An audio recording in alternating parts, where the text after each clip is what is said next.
Aujourd'hui, nous allons parler de la mort. Oui, beaucoup de personnes seront peut-être choquées ou interloquées, je dirais, d'entendre le mot mort, parce que quand on dit mort, c'est la panique à bord. Mais pas de panique, vous allez voir que la mort, ce n'est pas aussi catastrophique que cela. Il suffit juste de comprendre ce que c'est que ce processus. Avant d'expliquer ce processus de la mort, de savoir comment la vie quitte le corps, nous allons même parler d'abord de l'ange de la mort, celui qui vient chercher l'âme lorsque le corps tombe, lorsque la vie se sépare du corps. Parce que la mort, c'est lorsque la vie se sépare du corps. Et voici ce que dit cet ange, parce que l'ange de la mort, c'est un être vivant, c'est une vertu de Dieu, c'est un serviteur de Dieu.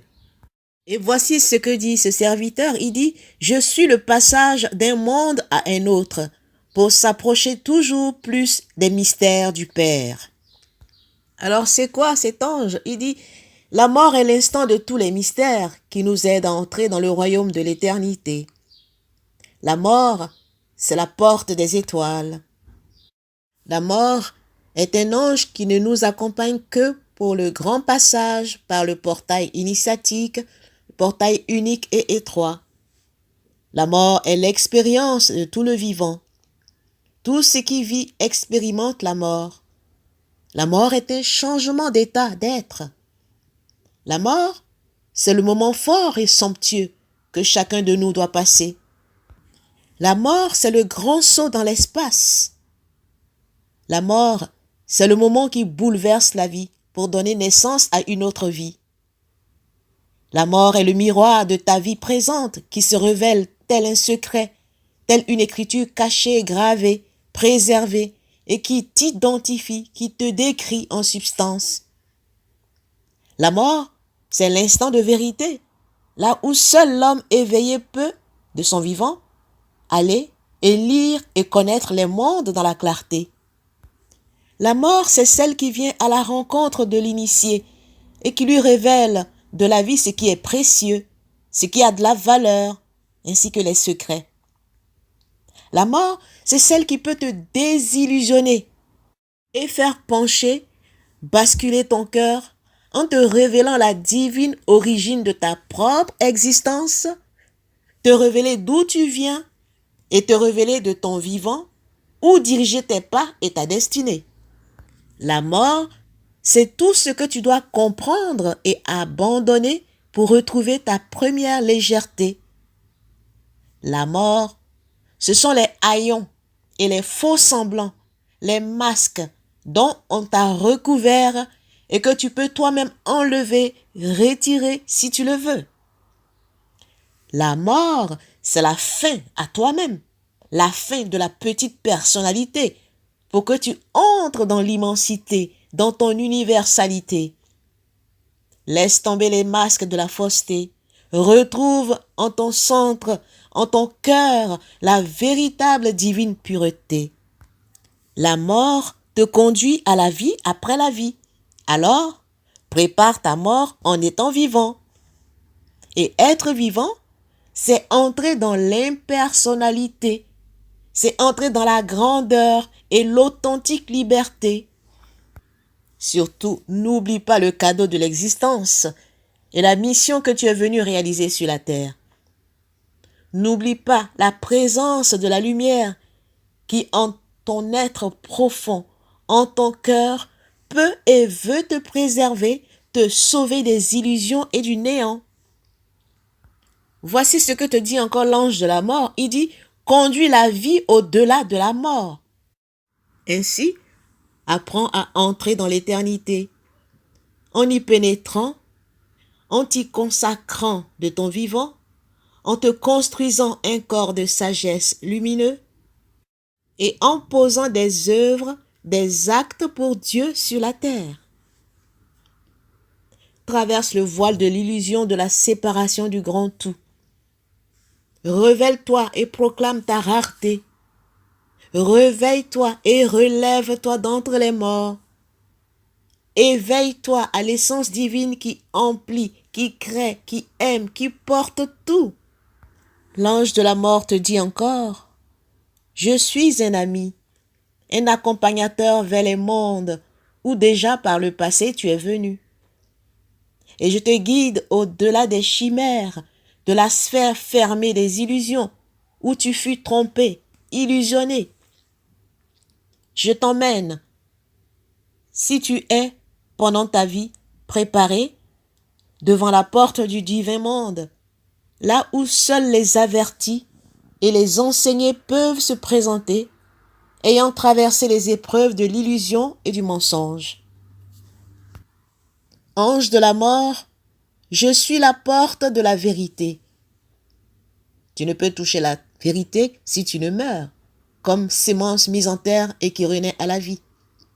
Je t'emmène sur le grand navire, vers la haute essence de la divinité, en la terre de lumière, où tu pourras retrouver et goûter la bienfaisance de ton immortalité, le diamant que tu portes secrètement en toi et que le Père t'a offert en signe d'alliance pour l'éternité. Fin de citation. C'était là le message de l'ange de la mort, extrait du livre Le Mandala des anges de Olivier Manitara. La mort est un ange. La mort est une vertu de Dieu qui est avec toi tous les jours dans ta vie quotidienne, dont le seul but est de te ramener vers le divin, vers la lumière de Dieu, en passant par plusieurs moyens. C'est à toi maintenant de comprendre lorsque la mort frappe à ta porte. La mort, ce n'est pas seulement lorsque tu perds ton corps physique. La mort opère dans ta vie de diverses manières. Ouvre l'œil à partir de maintenant. Tu perds un emploi pour en avoir un autre. Il y a un emploi, tu es mort à un emploi et tu es né à un nouvel emploi. Tu as divorcé, tu es célibataire, mais tu es mort au mariage et tu es né au célibat. Ou tu es mort au célibat et tu es né au mariage. Chaque jour, tu expérimentes la mort à travers le sommeil quand tu vas te coucher la nuit. Et le matin, tu renais lorsque tu te lèves. La mort permet que tu t'endormes pour que tu puisses expérimenter, goûter d'autres mondes. C'est une préparation qu'elle te fait par le sommeil que tu expérimentes chaque jour. Le sommeil te prépare à la mort parce que lorsque tu dors, tu deviens inconscient à ton corps et vivant dans ton esprit. Alors prépare ta mort pendant que tu es vivant. Ne vis pas que pour ton corps. Vis pour l'esprit. Pose les œuvres de l'esprit. Et la mort viendra te chercher avec joie. Et toi aussi tu seras en joie quand elle viendra te chercher. Et quand elle viendra te chercher, voyons maintenant ce qui va se passer avec ce corps que tu portes de ton vivant.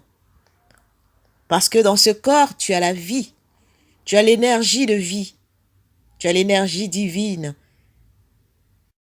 Tu as une force en toi qui fait que tu bouges, que tu parles, que tu fais tout ce que tu peux faire.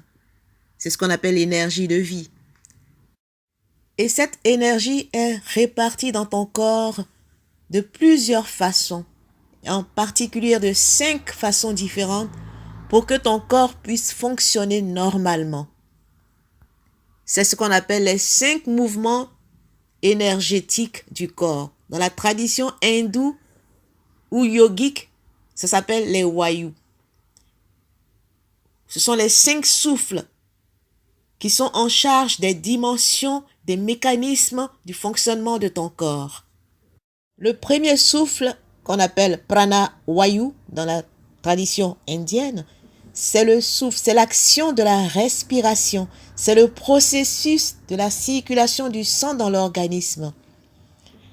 Alors lorsque ce souffle diminue, ton système respiratoire est en danger, ton système respiratoire même s'arrête et on te déclare cliniquement mort. Et lorsqu'on essaie de ranimer quelqu'un qui a perdu ce souffle-là, qui ne peut plus revenir à la vie, on le déclare cliniquement mort. Parce que la respiration et le système respiratoire sont directement liés. Et quand la respiration s'arrête, le processus de la vie s'arrête automatiquement. C'est le premier souffle. C'est ce qu'on appelle le prana. Et lorsque on déclare une personne cliniquement morte, c'est-à-dire lorsque son nez est glacé, cette énergie va sortir du corps entre 48 et 64 minutes.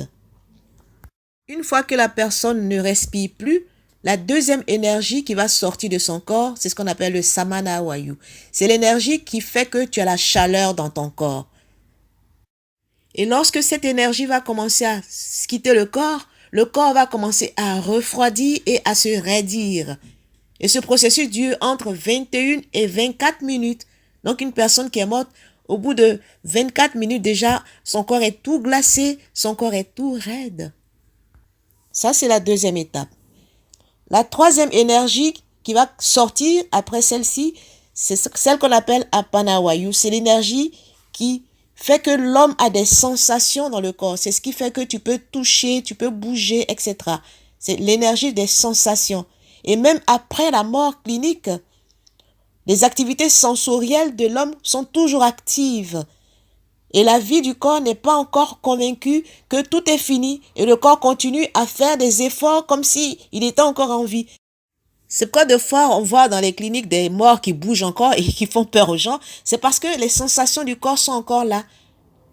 Et cette énergie, elle va sortir du corps entre 8 heures et 18 heures de temps.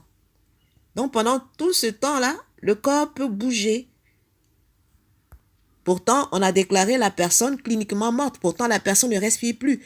Mais puisque les énergies sortent étape par étape, à la troisième étape, c'est l'étape où ce sont les énergies qui donnent l'énergie qui donne les sensations qui sortent. Tant qu'elle n'est pas sortie, le corps peut encore bouger. La prochaine énergie après à sortir, c'est la quatrième énergie qu'on appelle Udana Vayu. C'est l'énergie de la flottabilité, de la légèreté du corps. C'est grâce à cette énergie-là que on peut supporter notre poids lorsque nous sommes vivants. On peut sauter en l'air, on peut bouger facilement, quel que soit le poids, le nombre de kilos qu'on pèse. Tu peux peser, on voit des gens qui pèsent 100 kilos, 200 kilos, mais qui arrivent quand même à marcher, à porter leur corps. C'est grâce à cette énergie-là de flottabilité. Donc, quand une personne est déclarée cliniquement morte, c'est la quatrième énergie qui sort du corps. Et lorsque cette énergie sort du corps, le corps du défunt devient lourd. C'est pour ça que les corps des morts sont très lourds, ils sont difficiles à porter. Et cette énergie met entre 6 heures et 12 heures de temps pour sortir du corps, après la mort clinique. Et en Chine, justement, il y a des écoles de karaté, des écoles d'arts martiaux qui travaillent cette énergie-là de Udana Vayu, cette énergie de flottabilité. Quand vous regardez les films de karaté, souvent vous voyez, ils font des sauts vraiment, ils marchent sur les murs, ils sautent en l'air. C'est parce qu'ils ont travaillé cette énergie-là de flottabilité qui permet d'être léger. Ils ont beaucoup travaillé ça. C'est une énergie naturelle que nous avons dans notre corps. C'est ce qui permet de surmonter la gravité, de pouvoir porter notre corps physique, etc. De pouvoir nous déplacer. Il y en a même qui font la lévitation. C'est grâce à cette légèreté-là. Cette énergie de légèreté, une fois que ça a été travaillé, on peut faire de la lévitation, on peut faire beaucoup de choses. Et cette énergie sort et la quatrième partie du corps lorsque quelqu'un est déclaré cliniquement mort. La cinquième énergie qui part du corps après la mort physique, c'est ce qu'on appelle le Vyana Vayu. C'est l'énergie de la nature préservative de la vie. C'est l'énergie qui préserve notre vie, qui préserve la vie du corps. C'est ce qui empêche le corps de pourrir pendant que nous sommes vivants. Alors, lorsque une personne est morte, cette énergie sort du corps. C'est à ce moment-là le corps commence à se décomposer. Le corps commence à pourrir, à sentir. C'est parce que le Vyana sort. C'est pourquoi dans les morgues, on met du formol aux gens pour que justement le corps soit préservé parce que cette énergie commence à sortir au bout de 14 heures de temps. 14 heures après la mort, l'énergie du Vyana sort du corps et le corps va commencer à se décomposer petit à petit jusque sur une période de 14 jours où l'énergie vraiment est totalement partie du corps et où le corps est vraiment totalement en décomposition. Et évidemment, si cette énergie sort de ton corps, même si tu es encore vivant, ton corps va pourrir. Il y a des serpents, par exemple, lorsque le venin ne tue pas les gens, Mais le venin fait en sorte qu'une partie du corps commence à pourrir et à se décomposer. Parce que cette énergie sort du corps lorsqu'on est piqué par ces serpents-là.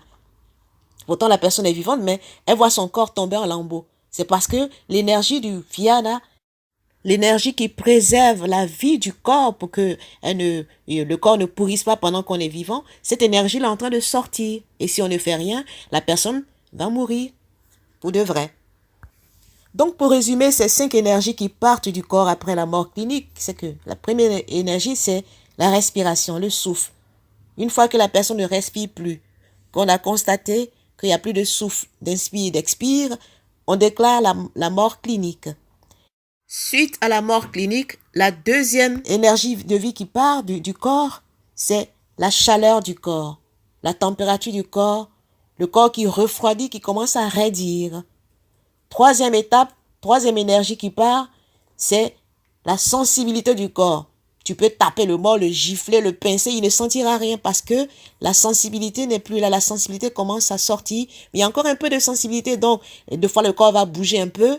Il y aura des soubresauts soudains et les gens qui sont à côté, mais il est mort, comment ça se fait qu'il bouge? C'est parce que cette énergie n'est pas encore totalement partie. Ou bien les ongles qui continuent à pousser, les cheveux qui continuent à pousser. C'est parce que l'énergie est encore là.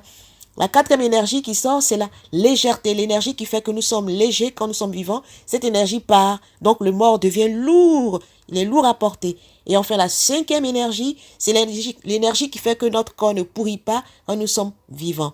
Donc, lorsqu'elle part, alors le corps rentre en décomposition, le corps commence à sentir, à pourrir. Dans une mort normale et selon l'âge et la vigueur de la personne qui est morte, le processus de décomposition du corps peut prendre entre 14 heures et 14 jours, avant que l'énergie vraiment de décomposition ne parte totalement du corps. Mais cette énergie met 14 jours vraiment. Et c'est pourquoi dans les cultures, on fait les cérémonies mortuaires dans cette période de 14 jours. Parce que l'énergie du mort est encore là, elle circule autour de lui. Dans la culture indienne, ils font souvent des exercices de yoga pour que ces énergies puissent quitter le corps dans un certain délai minimum. 1h30 maxi. Comme ça, ils enterrent le mort ou bien ils font l'incinération. Maintenant, pourquoi les musulmans et les Indiens, justement, ils incinèrent les morts ou bien ils les enterrent très vite? Ce qu'il faut comprendre, c'est que pour la personne qui est morte, elle est désincarnée et toute sa vie vécue était pour le corps. Donc, toute sa vie, cette personne s'est identifiée à son corps physique. Pour elle, elle croit qu'elle est le corps physique. Donc, elle tourne autour de son corps physique. Son esprit tourne autour, ou l'âme tourne autour du corps physique. Elle ne réalise pas encore qu'elle n'est plus dans ce corps physique. Elle ne réalise pas qu'elle est morte. Donc, le mort tourne autour de son corps parce qu'il n'a pas l'intelligence qui lui permet de savoir qu'il n'a plus de corps physique. Il n'a plus l'intelligence qui lui permet de savoir que c'est son corps énergétique maintenant qui est vivant. Et c'est pourquoi dans certaines cultures, quand on est sûr que la personne est vraiment morte, on fait son incinération, par exemple en Inde, chez les musulmans, on enterre le mort pour que l'âme sache qu'elle n'a plus de corps, pour qu'elle puisse continuer son chemin. Et une fois qu'on a fait l'incinération de la personne qui est morte, ou bien sûr l'enterrer, quand on est bien sûr évidemment qu'elle est morte, alors la personne qui est morte sait qu'elle n'a plus de corps, et les personnes aussi qui sont restées sur la terre, qui continuent à pleurer pour cette personne qui est partie, ou qui espèrent éventuellement qu'un miracle va avoir lieu, qu'elle va ressusciter, etc. Toutes ces personnes sont désillusionnées parce que c'est fini, il n'y a plus de corps, tout est terminé. Le mort cherche sa route pour évoluer et les vivants continuent leur vie. Ainsi, pour conclure, chers amis, il faut savoir que quand la vie quitte le corps, quand on déclare quelqu'un cliniquement mort, il n'est pas encore mort. Le processus dure sur une période de 14 jours. Ce n'est pas du coup que la personne, quand on dit la personne est morte, ce n'est pas du coup qu'elle est morte. C'est parce que c'est un processus qui s'effectue étape par étape. Car c'est par étape que la vie descend dans le corps de notre conception à notre naissance. La même manière que la vie descend par étapes dans notre corps avant que nous soyons nés, la vie part de notre corps étape par étape aussi après notre mort. Et pour parler de mort, comme disait l'ange de la mort, c'est un processus. Ce n'est pas seulement la séparation du corps de l'âme. C'est bien plus que cela. Alors n'ayez plus peur de la mort. et préparez votre mort pendant que vous êtes vivant. C'était mon partage du jour. Portez-vous bien et à très bientôt. Cette vidéo a été inspirée des enseignements de Maître Sadhguru et de Olivier Manitara. Portez-vous très bien et à très bientôt.